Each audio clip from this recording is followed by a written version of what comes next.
Olá para todos, eu sou o Guts Tanari e vocês estão em mais um Café com Aspas. Hoje eu estou com Ana Barbosa e Valéria Bari para falar um pouco sobre quadrinhos e inclusão. Para surdo ouvir, para cego ver que os quadrinhos fazem milagre acontecer.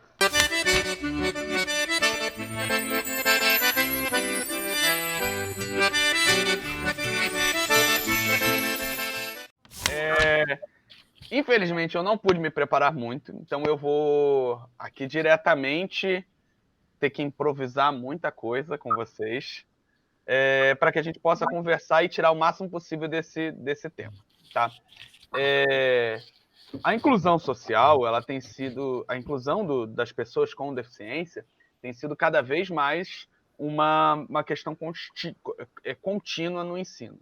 Eu lembro que quando eu estava ainda na faculdade, se debatia se deveria ou não deveria pegar pessoas que têm problemas que sejam que sejam detalhes que precisem de uma atenção maior e colocar no ensino de qualquer maneira, porque nem todos os professores têm habilidades para isso.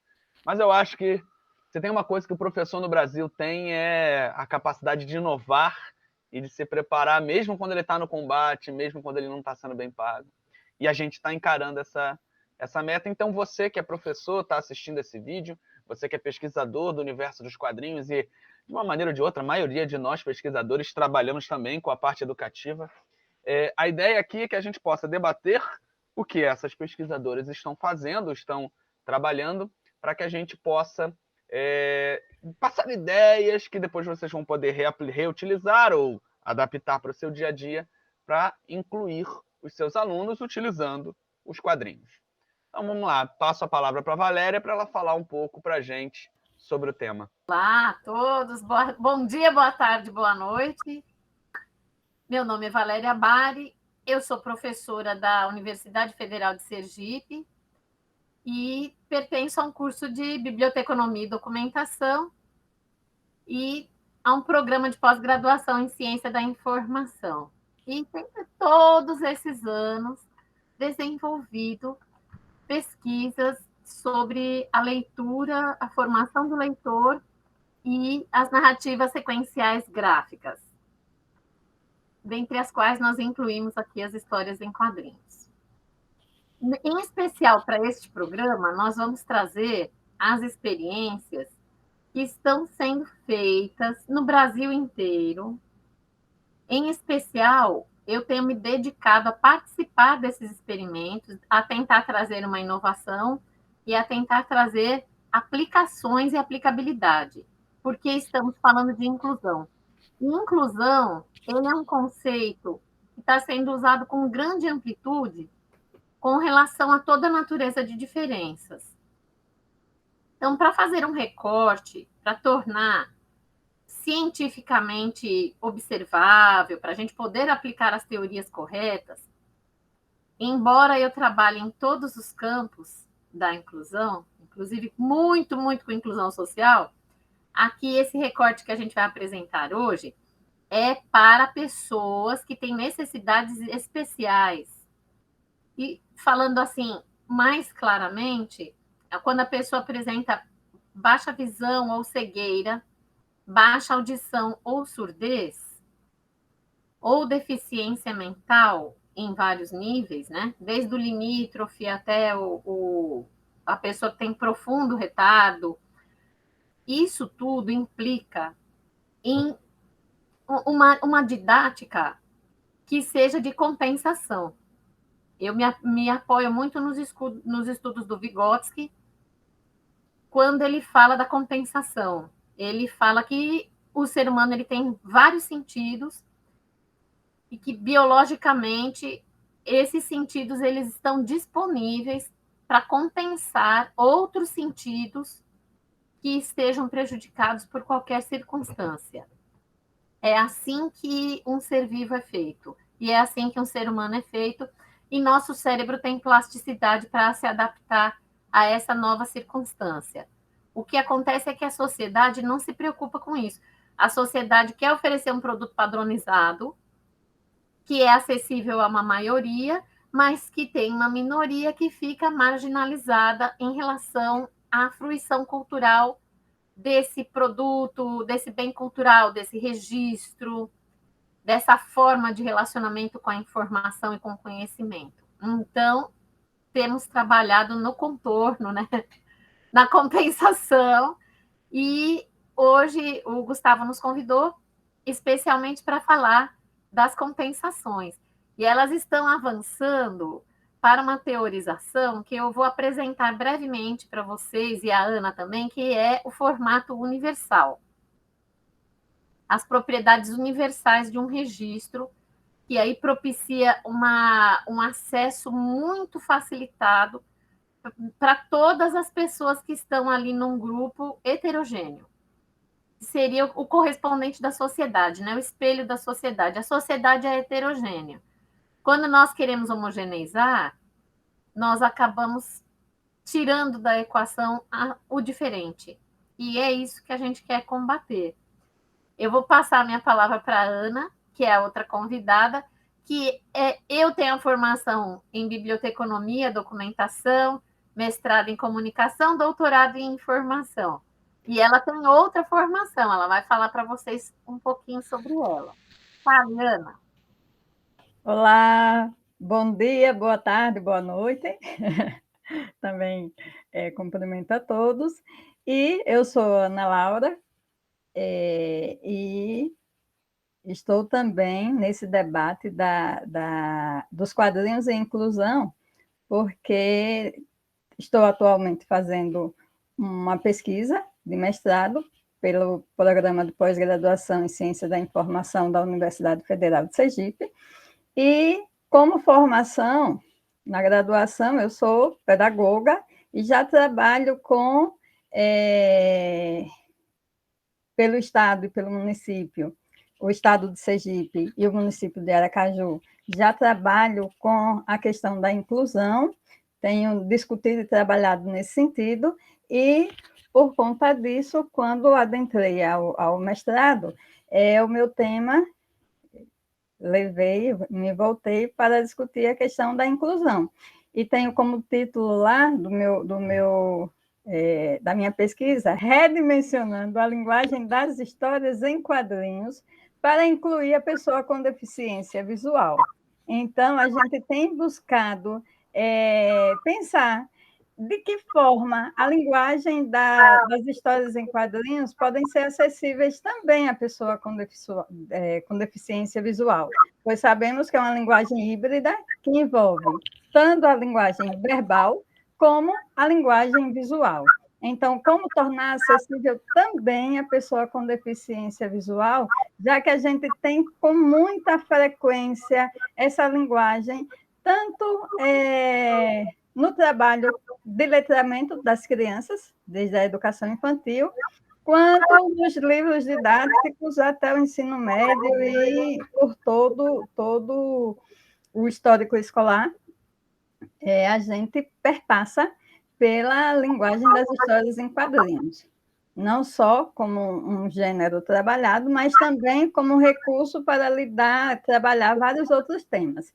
Então, tornar a linguagem da história em quadrinhos acessíveis também para o deficiente visual. A gente tem discutido bastante essa questão e, por conta disso, estou aqui para a gente ter esse bate-papo legal. Tá, eu adorei, inclusive o título e o tema, mas vamos por partes. Eu não sou um grande leitor de Vygotsky, passei por cima, né? É lógico que a gente estuda um pouquinho, mas a gente não se aprofundou. Eu li muito mais Freire do que outros pedagogos, por motivos óbvios, de importância mesmo. Eu queria que você, Valéria, me explicasse um pouco mais essa ideia de formato universal. Tem como? Claro! Eu explicarei o formato universal, mas eu acho que a Ana tem muito a contribuir também. Não, sim. É porque você falou, pode uma completar da outra. Eu sou, no caso, eu sou co-orientadora da Ana, e a orientadora principal da Ana também é uma pessoa da área de letras, pedagogia, tal, super chique, que ela vai falar da orientadora dela. Com certeza. E o que acontece? Por que eu entro como co-orientadora? Porque eu estou fazendo experimentos nessa área. Mas eu parti dos surdos por uma questão, assim, prática. Porque eu tenho duas experiências. Eu tenho a minha experiência de ter convivido com cegos na biblioteconomia por um longo período, ter sido, inclusive, treinada pelos cegos para lidar com as questões da cegueira, da apropriação da leitura, tal, por uma experiência passada, maravilhosa. Então, eu já achava que isso estava bem adiantado. Depois eu descobri que não estava tão bom quanto poderia estar. Mas o surdo, ele tem um problema de leitura muito, muito, muito superior ao problema do cego. E menos recursos didáticos e adaptativos. Porque as pessoas, elas têm um imaginário que elas pensam que a linguagem, ela entra pelos olhos. E ela não entra pelos olhos. A mediação da linguagem, tanto da linguagem falada quanto da escrita, ela vem das relações interpessoais. E a surdez, ela limita muito a questão dos relacionamentos, inclusive os relacionamentos intrafamiliares, tal. É muito difícil se comunicar com o surdo. E no passado, a gente tinha duas teorias em disputa. Houve até um congresso universal, tal, para discutir se deveria oralizar o surdo ou deveria permitir linguagem de sinais, porque sempre houveram essas duas possibilidades, sempre houveram. Isso desde a antiguidade existe. E aí, na disputa pedagógica, venceu a oralização. Eu tenho 2 primos que foram criados comigo, eles são oralizados. Mas aí o sacrifício de você não conseguir se comunicar com a sua família, o constrangimento de você se oralizar sem ouvir é tão grande que eles pegam horror à leitura. E aí a gente chega nessa geração agora que tem a Libras. E é maravilhoso. A Libras é maravilhosa, só que tem um problema. Fica um grupo muito fechado que se comunica com Libras, por meio da Libras, que é uma linguagem, uma língua, inclusive, que está como a segunda língua nacional atualmente, mas que denota também linguagens domésticas aí, regionais que são incorporadas, e fica um grupo muito fechado, muito difícil que eles nos deem também passagem para entrar, para conversar, e que nós conversemos com eles. Os meus coleguinhas professores, por exemplo, eles falam que querem ter o tradutor para que o tradutor fale para o aluno o que eles estão falando. Mas eles não estão muito preocupados em eles saberem o que o aluno está pensando. Como que o aluno faz para falar com o professor? Como é que a gente se aproxima? Como que a gente vai ver quais expectativas que existem ali e quais criações? Porque toda inteligência, ela tem uma criação. O ser humano, ele tem uma capacidade ilimitada. E essa pessoa que não escuta, ela não é menos capaz do que a pessoa que escuta. Ela tem criação ali, ela tem conhecimento ali que ela não está conseguindo circular, compartilhar. Então, com todo esse desafio, eu comecei pelos surdos porque eu achei que eles estavam pior. Então, eu tenho uma experiência, inclusive, eu vou pedir para o nosso comandante aqui, o Gustavo, depois, fazer uma exibição de algumas imagens, de alguns experimentos, que eu sempre, assim, eu sou abusativa, eu pego meus orientandos e ponho para participar dessas experiências de inclusão. E participo muito dentro da minha graduação, dentro do meu departamento, do meu centro, das medidas até de proteção dos direitos dessas pessoas que têm diferenças, né? Então, eu tive, felizmente, uma aluna bilíngue, que foi Rebeca Socorro, e a Rebeca Socorro é muito boa de Libras, é uma surda profunda, muito bem oralizada, ela é bilíngue. Hoje ela tem implante, mas ela não gosta muito do implante, não. ela se vira muito bem sem o implante. E Rebeca resolveu, ela me trouxe uma questão de pesquisa dela, que ela falou que ela entrou no vestibular sem ter lido um único livro. Porque a literatura para ela, na escola onde ela estudou, que é uma escola altamente especializada aqui da região, eles têm que ser assertivos também. Então, eles dão fichamentos que falam, os personagens principais são esses, a história começa assim e acaba assim, que é para o surdo chegar lá e responder a questão. Mas o surdo não viveu a experiência literária. Maceteou, né, o processo. Mas é assim que é ministrado isso. A gente levar em consideração vários cursinhos de pessoas faz o mesmo processo. Isso não... Mas então, a pessoa que tem baixo poder aquisitivo vai passar nesses exames de grau também com essa mesma técnica. Então, isso aí chama-se o quê? Exclusão social. Tem nome isso. Isso é exclusão. Aí chega essa jovem, porque eu dei uma oficina de leitura de quadrinhos, eu tenho uma disciplina de quadrinhos que chama História em Quadrinhos e Formação do Leitor. Na hora que ela leu, do começo ao fim, uma adaptação da editora Peirópolis, que é muito bem feito, tal, é artístico, é cuidado, ela ficou encantada, porque ela não sabia o que era. Ela nunca tinha lido de verdade uma narrativa. Então, ela ficou louca, ela falou, nossa, isso aqui é muito legal. Aí eu falei, vamos fazer o seguinte, você quer fazer um TCC sobre isso? Vamos primeiro fazer umas medições para ver quais são as dificuldades que você vai ter. Aí eu fiz datado uma observação dela, fazendo a leitura, e ela me falando todas as dificuldades que ela sentiu, para a gente produzir um material, e aí ela fazer o TCC dela com base na adaptação em quadrinhos e a leitura do surdo. Foi maravilhoso, porque ela mesma, ela foi o espelho da pesquisa dela. Mas ela é bilíngue. Eles não são bilíngues normalmente, viu? Ela é um caso erudito ali no meio. Aí ela gostou muito da Mão e a Luva. Sei, Machado. Da Guiomar, né? Aquela personagem Guiomar, que ela escolhe o marido. Ela tem 3, ela escolhe uma. Ela ficou. Aquilo mexeu muito com ela. Comigo também, eu acho fantástico. Eu gosto mais da Aurélia, né? Das personagens literárias, eu gosto mais da Aurélia. Eu sou bem Aurélia, eu sou bem vingativa. Mas a Guiomar é interessante. A Guiomar, ela quer escapar da pobreza, ela quer escapar. E ela tem que botar o coração na prateleira para ver com quem que ela vai casar. E isso aí é uma discussão adulta. Não é assim, ai, fulaninha beijou, acabaram felizes, né? É um negócio de adulto.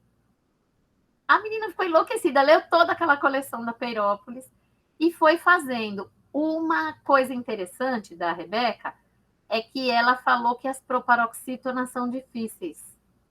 As palavras longas. Então, a gente fazia, junto com a proposta de leitura, uma apresentação, sem contar o que tem lá dentro, só anunciando que história é essa, qual que é o conflito, um vocabulário. Com o apoio do pessoal de Libras? Com o apoio do pessoal de Libras e da divisão de inclusão da universidade, que é a divisão da IN. Então, a gente fizemos vivências, né, agendamos vivências, chamamos os surdos, vieram os surdos até de fora da universidade. Então, começamos a fazer os experimentos em campo, né, as observações sociais da pesquisa da Rebeca, por meio de vivências, onde nós chamávamos os surdos e tinham os surdos do curso superior de Letras Libras, os surdos de outros cursos superiores da UFES e os surdos da comunidade surda de Sergipe. E a gente teve uma grande adesão. Nós fizemos várias vivências dessas. Essa que eu estou mostrando é de 2016. Então, assim, cada revista, essas revistas são da coleção da Peirópolis, né? São as adaptações de grandes romances. São adaptações muito bem feitas.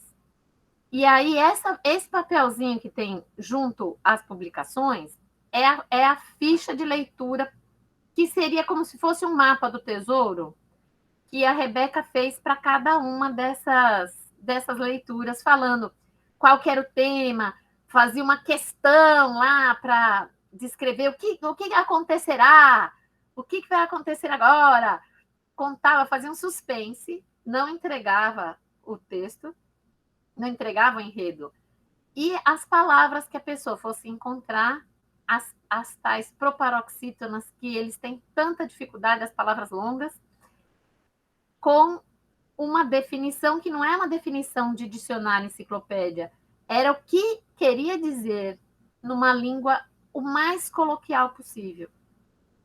Então, essa que era a técnica, e aí as pessoas se reúnem, pegam, leem, vão tomando um lanchinho, é uma atividade que dura 6 horas. Vocês veem que tem um lanchinho ali, né? Dura horas, horas. E vamos fazer uma leitura, um mostra para o outro. É bem interessante. Você pode passar a fotografia? Então, as pessoas, elas pegam o quadrinho, pegam o guia, né? Esses são universitários, tá? Vivência para universitários, já são alfabetizados. Esse guia para ajudar com as palavras difíceis. Nós achamos assim que o pior para fazer foi um texto do Gil Vicente, que ele tinha palavras castiças também, tão fora do vocabulário comum. Levando em consideração que algumas dessas obras, pessoas que são alfabetizadas normalmente, que não têm deficiência, já têm dificuldade, né? Sim, mas inclusive com o português. Com o português, mas a gente tentou trazer esse nível de dificuldade para eles. E eles conseguiram fazer as leituras. A Rebeca, quando ela pegou o livro do Gil Vicente, ela pensou que estava em espanhol. É o Alto da Barca do Sol? Exatamente. É o Alto da Barca do Inferno, né? Do Gil Vicente. Do Inferno. Ela falou, isso aqui não está em português. Eu falei, está em português. Ele também é um escritor português antigo, né? Mas ela conseguiu ler e eles também conseguiram, porque ela fez o mapa do tesouro lá. Então, eles foram pegando e é gostoso, porque é como se fosse um jogo. Que ganha-se o jogo. Ó, o Alto da Barca do Inferno aqui. O Alto da Barca do Inferno. Ele conseguiu ler o Alto da Barca do Inferno. Então, é como se fosse uma aposta, como se fosse um jogo. E eles ganham o jogo. Essa aí, ela se chama Vilauba, essa jovem aí. A Vilauba pegou o Frankenstein, mas o Frankenstein ele é muito subjetivo, então ela não conseguia entender. Ele tem pouco... Ele, às vezes tem as cartas, né? Ela entendeu a parte... Eu falei para ela, isso são cartas. Um vai escrevendo para o outro. E aí eu precisei sentar com a Vilauba e ver a leitura das cartas, para ela conseguir entender essa obra Frankenstein, como ela foi concebida dentro dessa coleção. Valéria, muitas vezes o nosso público e até os nossos membros, eles dão aula para o ensino fundamental e ensino médio. Essas técnicas de mapa do tesouro, eles também podem ser apresentados para o ensino fundamental e médio? Fundamental. Pode ser apresentado por fundamental. Agora, o negócio, para fundamental, do fundamental à pós-graduação. O negócio é o seguinte: a busca do formato universal, ela não pode ser só a facilidade para o surdo. Essa que é a questão de fundo. Que aí eu ficava pensando, quando eu estava há 10 anos atrás, eu pensava num recurso pedagógico para o surdo, num recurso pedagógico para o cego, num recurso pedagógico para o retardado, num recurso pedagógico para... Não usa esse termo, vamos... Eu não falo retardado no sentido pejorativo, porque é retardado com retardo mental. No sentido com problema. Sim. O Não é problema, é diferença. Problema sim, é a sim. gente. Para dar. Sim, eu sei. O superdotado também ele é deslocado na sala. Completamente. Pô, nem me fale. Aí, veja bem, eu estava pensando, eu estava segmentando um negócio que não é para segmentar, porque a leitura ela tem que ser para todos, mas tem que ser para todos ao mesmo tempo. A gente não está se preocupando com isso. E o audiovisual, ele resolve muito. Mas quando chega para o cego e para o surdo, ele segmenta. Ele não é eficiente. Tem que ver como é que a gente vai equilibrar para todos terem uma fruição. É essa que é a questão do formato universal. É uma estratégia para aproximar todos de uma mesma fonte. Que não é assim que esse trabalho está começando. Primeiro, a Rebeca fez uma adaptação, que eu fiz lá junto com ela, essa ficha que a gente criou, esse mapa do tesouro, para surdo. E aí, quando chega o cego, eu faço como? Falar, não, para você eu não fiz nada, volta para casa. Não dá. E para a pessoa que tem problema de dislexia, por exemplo, que tem problema de leitura, ou que é leitor novato, aí eu mando o cara para casa também, falando, vai estudar português e depois eu te atendo. Não pode. Então, eu só acabo essa frisinha e eu passo pro pedaço do cego ver. Tá ótimo. A Ana vai contar como ela está rebolando para o cego ver. E a gente vai fazer o produto dela, vai integrar essa questão do formato universal. Bom, a partir das vivências que foram coordenadas, né, pela Rebeca, o Departamento de Letras Libras teve o interesse de nos convidar para fazer uma oficina de quadrinhos dentro do departamento para os estudantes de graduação em Letras Libras. Aí eu fui e criei uma sequência de passos, né, para fazer uma oficina que a gente fez a criação dos personagens, fez um brainstorming para fazer um layout viável de personagens, porque cada um tem que desenvolver sua mão, né, de desenho.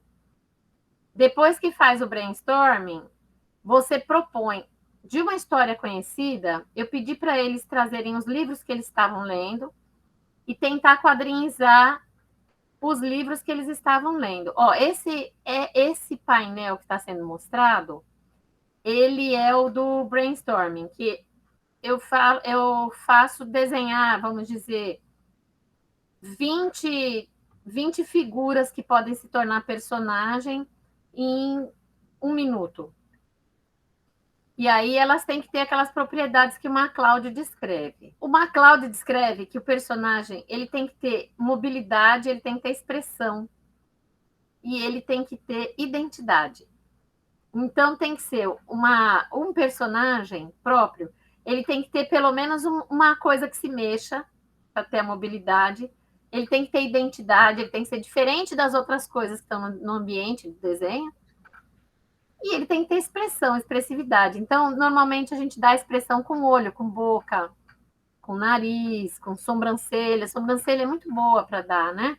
E a gente explica isso, eles têm que desenhar e escolhia um e fazia uma história em quadrinhos com o livro que estava lendo, pegava esse personagem que eles tinham criado no brainstorming e colocavam como narrador ou participando. É muito legal essa oficina. E os surdos gostaram muito, que eu já fazia para ouvinte.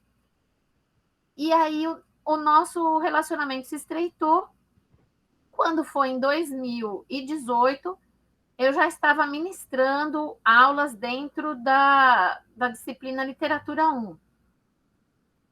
E aí eu pedi para o meu orientando da vez, né, que é o Raul Felipe, para ele, que ele é das artes plásticas, para ele desenvolver um sólido, para que a gente pudesse falar de como é a diferença do texto literário para o texto tradicional. Um sólido de 6 lados, um cubo.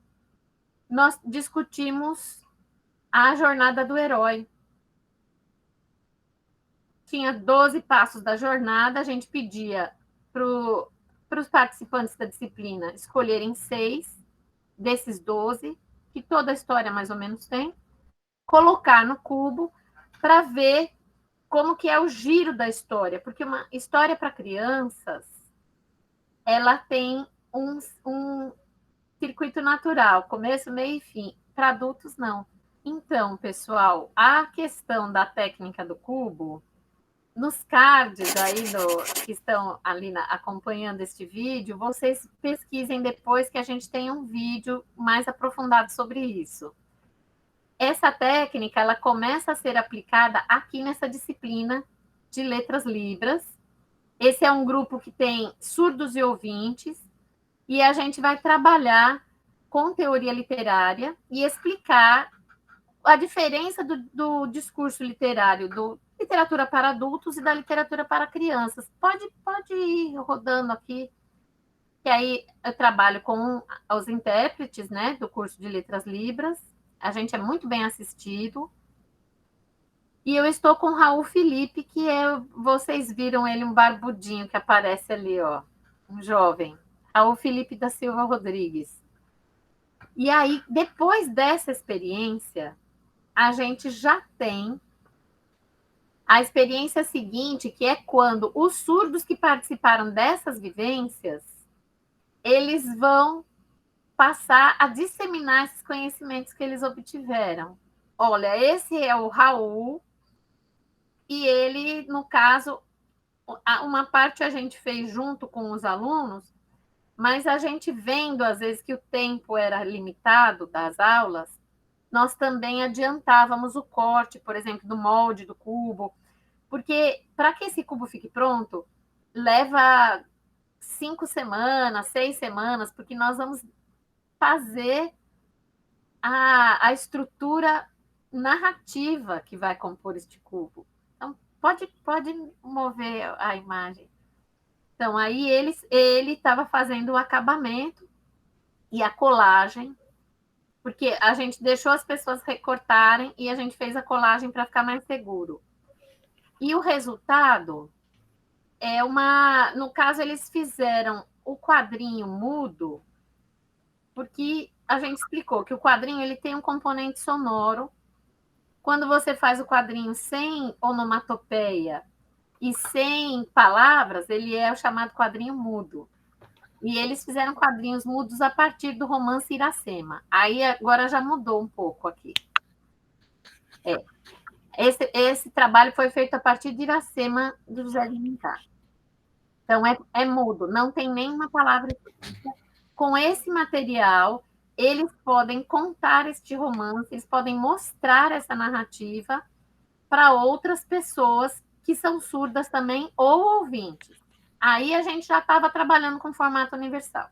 Ponto seguinte da pesquisa é quando eu já voltando para o meu departamento, dando a disciplina História em Quadrinhos e Formação do Leitor, eu tenho uma aluna, que é essa jovem que está com a camiseta de Animal Print, que ela se chama Candy, e ela fez as oficinas, participou das oficinas, porque ela é surda profunda, e ela vem, que ela é aluna de biblioteconomia, e me ajuda a dar a oficina dos cubos.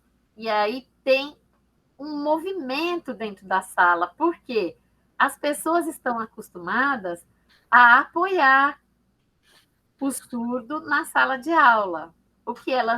O inesperado, o inovador, é quando o surdo se coloca como protagonista e vai fazer assistência para o professor, a monitoria para o professor, mostrando uma técnica que realmente eles não tinham domínio, que ninguém sabia como que era. Ela sabia tudo, ela ia se comunicando, explicando.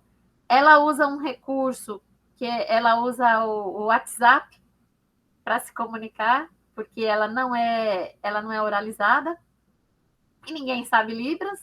Às vezes, o tradutor não está presente, e ela usa esse recurso do WhatsApp. E vamos nos comunicando. Então, esse momento foi um momento chave, que ela ajudou a ministrar a oficina que ela tinha participado. É uma apropriação do conhecimento, né? Total. Total. A gente sabe que é dela o conhecimento exatamente por isso. Porque se ela pode, quando a gente pode reproduzir, é porque a gente tomou propriedade mesmo. Tomou propriedade daquele conhecimento e ela ajudou os colegas, né? Uma sala um pouco menor, porque já é uma disciplina específica de último período, penúltimo período. Pode passar as fotos para mostrar mais ou menos? Na hora do vídeo, eu boto elas em você passa, né? Tá certo. E aí, nós vamos entrar na terceira fase do formato universal. 2020 não aconteceu nada, por razões óbvias. E aí, entra o projeto da Ana, e nós começamos a trabalhar com este projeto da Ana. E a Ana vai nos falar a respeito de uma síntese que nós negociamos, discutimos a partir dessa minha experiência, que eu já estava querendo mesmo que as pessoas todas participassem juntas, do conceito de formato universal e como ela incorporou o conceito de formato universal, criando um produto que o nosso mestrado é profissional. Um produto que pode ser lido pelas crianças compartilhado. Aí, Ana, fale e ele vai... Tá dando spoiler do que ela vai falar. E a mais recente surpresa que nós descobrimos aí que você aplicou, que foi fantástica. Então vamos lá, Ana. O que você pode compartilhar com a gente do teu trabalho? Bom, primeiro eu vou colocar a explicação da orientação, que eu não falei lá no início. Então, depois eu abordo algumas questões do trabalho dessa discussão, do que a gente descobriu nos nossos estudos. Como orientadora, eu tenho a professora doutora Cristina de Almeida Valença Cunha Barroso. Ela trabalha lá no programa de pós-graduação de Ciência da Informação da UFES, na discussão da acessibilidade e da inclusão, e convidamos a Valéria Bari para que ela desse a contribuição na discussão da história em quadrinho. Eu estou repetindo, está repetindo aí? Então, Valéria, muta o teu, que você está dando eco. Eu estou ouvindo o eco. Pode continuar direto. Preciso repetir, não? Não. Então, só esse pedacinho final da Valéria Bari, só para eu me situar. Prossiga, fica à vontade. Então, convidamos a professora doutora Valéria Bari para que ela nos desse também o suporte e as contribuições com relação a essa discussão das histórias em quadrinhos, porque desde quando a gente passou pela seleção, pelo processo de seleção, né, a proposta do produto era a construção de uma revista em quadrinhos acessível. No início, eu não imaginava o que é que eu ia fazer. No meio do curso, eu me perguntei, meu Deus, o que foi que eu inventei de fazer? Porque, assim, vimos que o desafio não era pequeno, era um desafio muito grande. Mas, à medida que a gente vai discutindo e vai se apropriando da discussão, algumas coisas vão ficando mais claras e a gente vai amadurecendo as ideias e os conhecimentos, né? Tem 2 pontos que ficou bem marcante durante nossa discussão e no nosso trabalho. Um ponto é a mediação. Para que o sujeito ele compreenda, ele se aproprie do conhecimento, ele precisa do processo de mediação. E outro ponto é essa questão do desenho universal, porque a gente passa pela mediação, mas se a gente tiver o recurso que facilite com que o indivíduo tenha autonomia nesse processo, contribui bastante. E foi aí que a gente tentou elaborar e imaginar como é que seria o nosso produto. Mas antes de chegar no produto, à medida que a gente foi conhecendo, eu fui me lembrando o porquê que eu estou aqui discutindo essa questão da inclusão e essa questão da apropriação do conhecimento pela pessoa com cegueira, né? E, como eu já falei para vocês, eu sou professora e trabalho com a discussão da inclusão. Não só com a discussão, mas a concretização. No meu dia a dia de trabalho é realmente com o público com deficiência. E trabalhando no Centro de Atendimento de Educação Especial aqui no estado de Sergipe, o João Cardoso do Nascimento Júnior, em uma das minhas turmas, eu tive a experiência com dois alunos cego-autistas.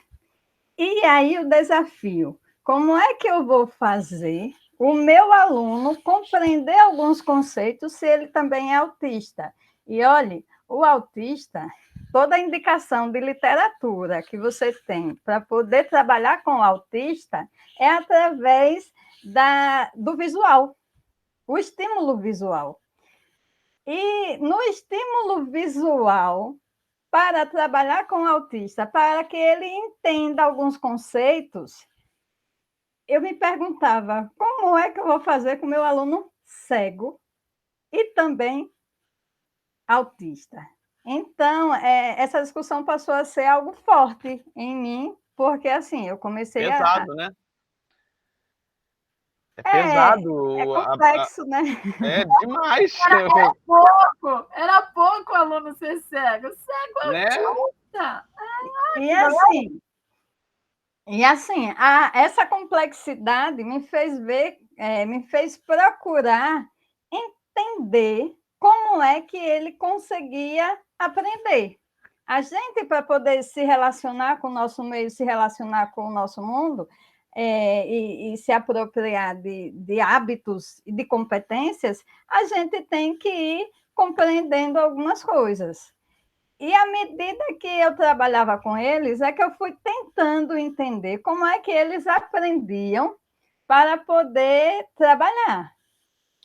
E não só, à medida que a gente vai tendo experiência, a gente não vai só trabalhando, mas vai buscando conhecimento, para que a gente tenha bases para poder colocar em prática.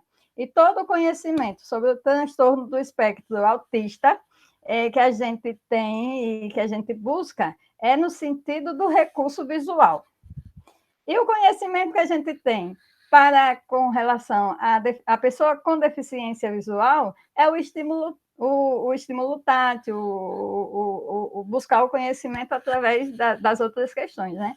Então, eu fui tentando associar os pontos, tentar entender como é que esses indivíduos aprendiam para poder trabalhar com eles. E à medida que a gente vai estudando, a gente vai agarrando as oportunidades que vêm pela frente, né? Aí parei lá de paraquedas no mestrado e estamos aqui fazendo essa discussão, né? E dentro dessa discussão, como eu já coloquei para vocês, o processo de mediação é importante, não só a mediação do professor com o aluno, e não só a mediação do profissional da informação com o indivíduo que vai em busca do conhecimento, mas também o acesso ao recurso, ao suporte da informação. Seja ele um suporte através da tecnologia, do computador, do celular, seja ele o suporte dos livros. Para a pessoa com deficiência visual, a gente tem o Braille. Eles têm acesso aos livros, inclusive nas bibliotecas já tem o acervo em Braille, tem aliás, a maioria, todas as bibliotecas devem ter, né? Acredito que todas as bibliotecas têm. Ou pelo menos deveriam, né? Nós vivemos no Brasil, sabemos como funciona. Ou pelo menos deveriam. O parâmetro está adequado. Então, deveriam Não, ter... e hoje em dia você tem aplicativos você tem aplicativos de leitura no celular, eu sei que tem essas funções também que dão... Isso aí, de um lado é bom, Gustavo, mas do outro lado não. Não, com certeza. Que aí que a Ana vai explicar qual que é a implicação de a pessoa trocar a leitura direta no Braille pelo uso de um aplicativo que converte em áudio. Tá, então vamos lá, Ana. Implicação.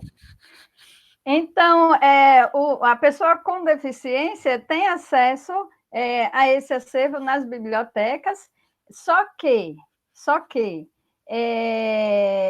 como base, ela tem que, na escola, ter acesso desde o início do seu processo de formação. Então, lá na educação infantil, lá nos primeiros anos do ensino fundamental, essa criança já tem que ter o acesso ao Braille e ele não deve estar isolado lá na biblioteca. Ele deve estar circulando em sua sala de aula e com seu acesso socializado. Não deve ser uma coisa guardada que eu vou no lugar específico buscar. Ele deve estar no nosso meio, em comum. Então, por isso que a gente adentra essa questão do desenho universal como um dos pontos assim que a gente considera bem importante na nossa discussão, porque se a gente tem, durante seu processo de formação, um recurso, onde esse recurso já venha com o Braille, já venha com o desenho em alto relevo, e que essa leitura seja compartilhada entre os alunos e as professoras e os professores, aí sim a gente teria inclusão de verdade. Porque quando a gente fala em inclusão, a gente não fala em inclusão em colocar aquela pessoa com deficiência na sala de aula, para que ela esteja ali, naquele local, mas não esteja participando de verdade.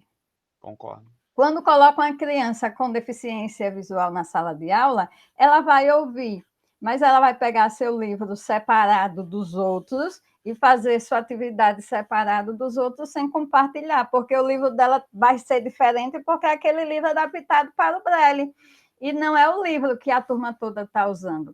Na minha sala mesmo, eu sempre tive uma cesta, um cesto grande com vários livros, e os meninos compartilhavam a leitura livremente ali naquele espaço. E por que não ter ali dentro livros que têm a leitura em Braille disponível para que ele compartilhe essa leitura junto com seu colega?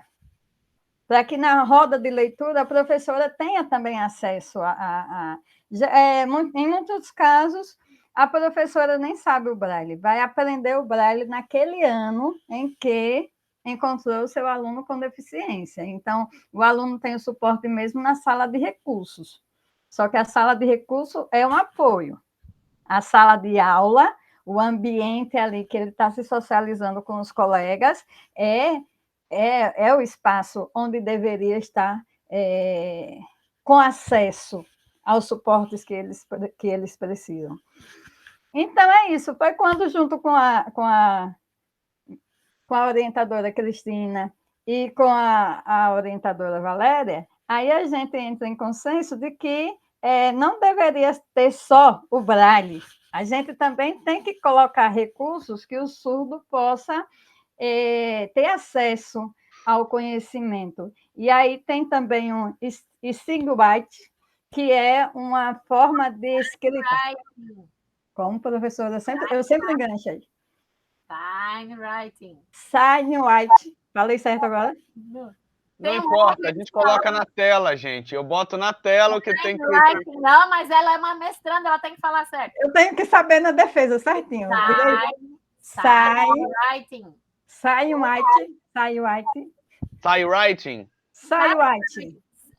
Sinal escrito. Sinal escrito em inglês. SigWriting, entendi. SigWriting.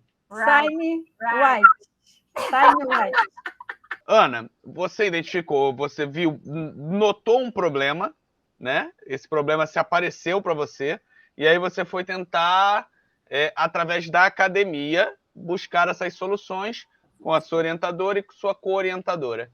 Quais foram, agora revele para o nosso público, eu também sinto dentro da Rede TV. Libere para o nosso público agora quais foram as soluções, quais são as soluções que você está encontrando. Então, a gente pensou em tirinhas, para que o texto fosse curto, pensamos no enredo, que fosse interessante, que tivesse um atrativo. O desenho não vai ser esse que a gente está mostrando, a gente está elaborando, está no processo de execução do desenho, trabalhando as linhas, trabalhando todo o formato, esse daí foi só a ideia que a gente teve. Só um exemplo, né? Só uma base, assim, só uma base.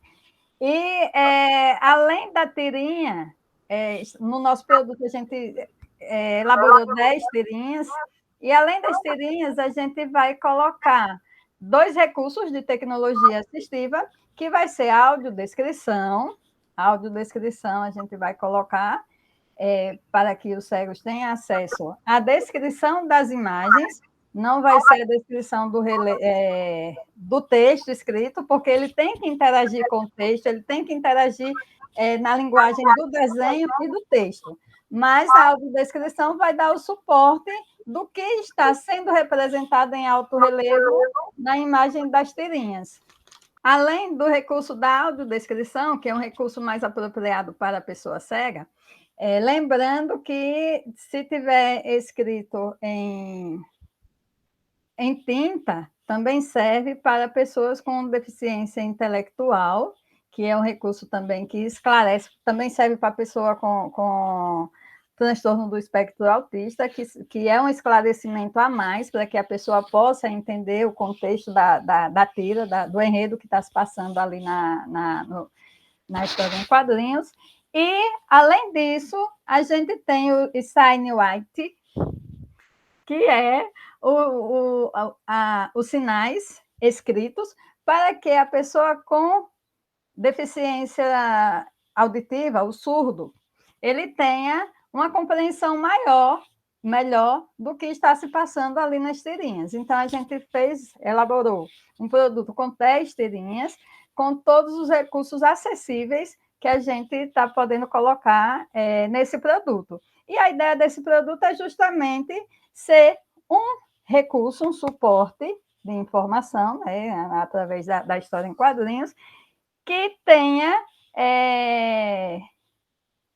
possibilidades de uma leitura compartilhada. Não vai ser só a pessoa com deficiência visual que vai poder fazer uso, mas também a pessoa que não sabe o braille, mas também a outra criança que está em processo de aprendizagem e está ali com seu coleguinha que não consegue enxergar, fazendo uso do mesmo produto. Então, professora Valéria, poderia fazer a leitura aí da nossa audiodescrição e também falar um pouquinho do SignWrite que a gente elaborou para o nosso produto? Então, gente, a tirinha, ela tem um enredo, é surpreendente o enredo, é para ser uma... Sempre a gente trabalha nas tiras com o efeito cômico de uma tira, ele se dá numa situação que você normaliza e depois você apresenta um turnaround, você apresenta uma quebra, você apresenta uma reversão da situação. No caso dessa tira... Quebra de expectativa. Cria uma coisa diferente da expectativa, tá? Um recurso cômico. No caso dessa tira, o garoto liga para a amiguinha, todo preocupado, porque ele estava na aula remota, e ele não prestou atenção, mas ele sabia que tinha alguma coisa importante para ela.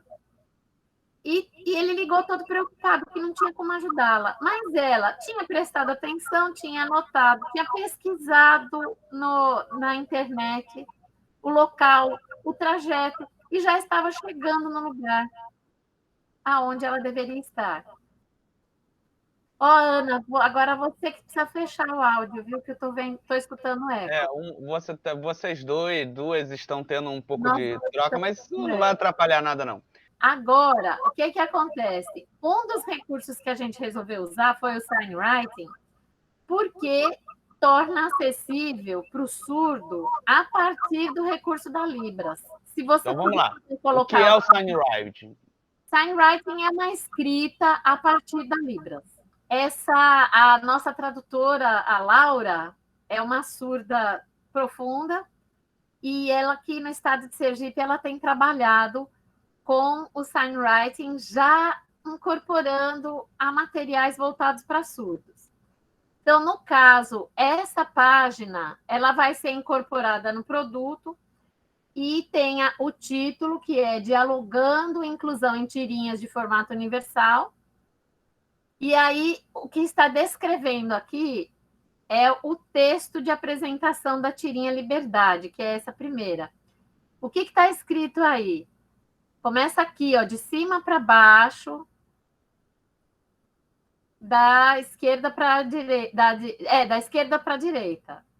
Então, menino preocupado com a amiga cega, liga de seu celular.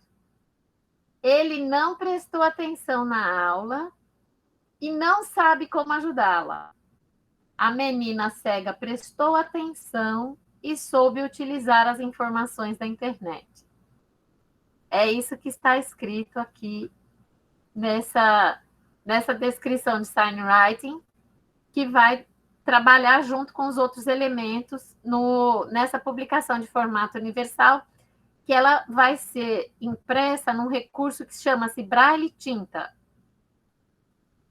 Então, para que seja acessível ao cego, ao surdo, ao autista e à criança que estiver em processo de alfabetização, ao alfabetizado e ao professor, todos recorrendo a uma mesma publicação no mesmo formato.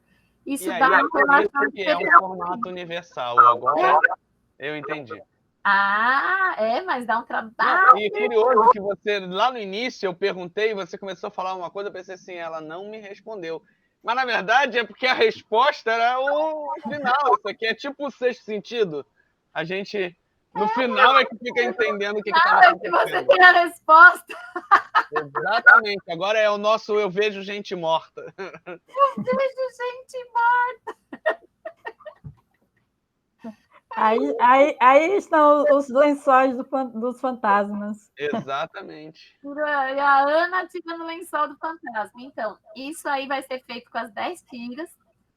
A gente vai ter um material suplementar orientando os docentes, orientando os pais e orientando os colegas, justamente para poder trazer para esse bem cultural que a gente está desenvolvendo todo o potencial que ele tem. E a leitura em Braille, ela trabalha com estruturas do cérebro que elas são diferentes das estruturas de áudio. Porque se você trabalha com a informação só entrando pelo áudio, isso significa que a pessoa só vai trabalhar com a língua falada. A língua escrita, ela não é igual à falada. E ela prescinde que o aluno saiba ler em Braille, escrever em Braille, porque é outro processo mental o de escrever. É bem diferente do processo de falar. Eu acho que algumas coisas eu gostei muito, eu estou bastante impressionado com você disse que eu ficaria, então funcionando. Claro. Eu acho que a gente pode até já fazer aqui o nosso cliffhanger para uma outra virada. E quando a Ana defender, convidar ela aqui, já de antemão, olha a cara dela, para você mostrar, apresentar para a gente esse material final pronto para a gente... Para poder entender melhor como é que a pessoa com deficiência visual, a pessoa cega, consegue compreender a imagem em alto relevo, então a gente fez uma sequência, né, de imagens na sequência da tira, em quadrinhos, para poder fazer uma investigação. E aí tem um exemplo, está sendo mostrado aí o exemplo. Como a gente não conseguiu a impressão em alto relevo, liguei para o Brasil todo, consegui só em acrílico, acrílico não era o meu interesse, e assim, devido à pandemia também a gente teve dificuldade aqui na universidade, então a gente bordou. Aí está bordado a linha, vocês podem observar, aí está bordado a linha. Eu e minha mãe lá no bordadinho, furando buraquinho, e a gente conseguiu aí o material, e esse material está sendo usado nessa investigação. E observem que nos balões tem escrito a fala, mas também tem os pontinhos, não dá para ver bem, mas aí já é o Braille. Já é o Braille. Foi feito com a reglete. Que foi feito.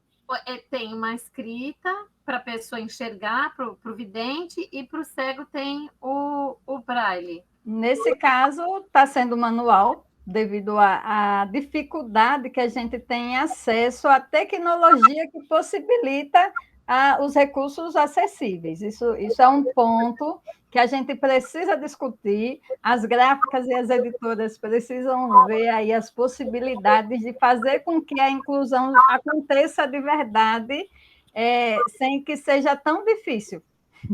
Sem que seja tão difícil. Se a tem gente, um objetivo legal, Ana, porque tem uma lei que diz que nada em braille pode gerar lucro. Então, isso quer dizer, não podemos vender nada que tenha braille. Isso que quer dizer. Então, não quer dizer que o cego vai ter acesso e não vai pagar imposto. Mas ninguém vende o que tem braille, a editora não edita com braille, porque ela não pode vender. A impressão em braille até tem, não tem o alto relevo. Tem o alto relevo, mas ninguém investe. É difícil encontrar. Não pode nem debitar do imposto de renda? Não, ou fazer não tipo pode. A lei é contra o cego. A lei é feita para ser a favor do cego, é contra o cego. Totalmente. Acaba dificultando demais. Tem um regulamento que até eu coloco na dissertação, que exige nos medicamentos. Observem que todas as caixinhas de medicamento têm. Agora, nos produtos vendidos no mercadinho, por exemplo, algumas caixas, pequenas caixas, algumas caixas têm, mas são muito poucas marcas e muito poucos produtos que têm esse recurso. Do braille. O alto relevo, nessa questão do desenho... É foguete, você pensou que era eu acho que a ideia. É a parte eu acho que nós não esgotamos de maneira alguma nenhum dos temas, nem os temas que tratamos, que no caso foram os deficientes auditivos e deficientes visuais, mas é o primeiro passo aqui na Aspas para que a gente comece a fazer uma série de vídeos. Vamos fazer uma série de vídeos. Então já avisa para a Rebeca que ela tem que ter um vídeo com a gente. É Rebeca, não é? Sim, Rebeca. A Rebeca vai vir falar só sobre a leitura dos surdos. Que ela né? Vamos fazer esses episódios, vamos procurar pessoas que trabalhem com outras questões para que a gente possa debater isso e dar essa atenção. A Ana já fica aqui convidada para, quando ela defender, mostrar o produto final dela. Vamos anunciar aqui nas redes da Aspas o Catarse de vocês quando ele começar a sair. Eu acho que a gente já arrumou para um fim, porque já deve estar aqui bastante tempo de gravação. E eu também preciso ver o material bruto que eu tenho para editar, que senão não ficou muito tempo, não, porque tem muito corte. Eu acho que a gente começou umas 3 horas. Tem muita coisa que não pode ir. Eu acho que a gente começou umas 10 para as 3. São 4h20. E vai ter bastante corte, bastante coisa jogada fora. Nesse vai. Mas eu acho que deve estar em 1h10 no mínimo. Tô arriscando aqui. Então, vamos fazer a despedida e vamos picar a mula, porque eu tô cansadona, viu? Exatamente. Repouso do guerreiro agora, viu? Então, sucinto. Valéria, considerações finais. Eu espero que a nossa discussão tenha sido de proveito para todos e que as pessoas que têm trabalhado no Brasil inteiro com essas e com outras técnicas, que elas se sintam abraçadas pelas nossas preocupações, pelos nossos experimentos, pelas nossas investidas. Esse trabalho não é um trabalho individual, nem um trabalho solitário, é uma construção que está sendo feita pela sociedade inteira. E que a gente está sistematizando aqui na academia. E espero que vocês se sintam contemplados com isso que está acontecendo, pois a universidade não está alheia aos clamores da sociedade. Nós estamos nos preocupando com vocês. Se preocupem conosco também. Vou passar a palavra para a Ana. Ana, é com você. Agradeço a oportunidade de estar aqui junto com vocês nessa conversa boa sobre inclusão, quadrinhos e inclusão, e acredito que para a gente fazer inclusão de verdade, a gente tem que se propor tem que vencer as barreiras que aparecem pelo nosso caminho, e não são poucas. Imagine só, no estudo a gente encontra várias barreiras, imagina a pessoa que vivencia as deficiências, né? Então, estamos aqui para a discussão, estamos aqui para a construção, e estamos aqui para vencer essas barreiras juntos, que aí a gente consegue. Obrigada. E é com esse clima de colaboração e de pensando que estamos todos em ombros de gigantes, que nós concluímos mais um Café com Aspas. Esperamos que vocês tenham gostado. Quem ficou até aqui, por favor, curta, compartilhe, comente, envie isso para outros professores, para outros especialistas e pesquisadores em quadrinhos, para que nós possamos continuar a estimular tanto a pesquisa quanto a produção de quadrinhos, mas principalmente que nós tenhamos um mundo mais equitativo, com oportunidades para todos. Muito obrigado.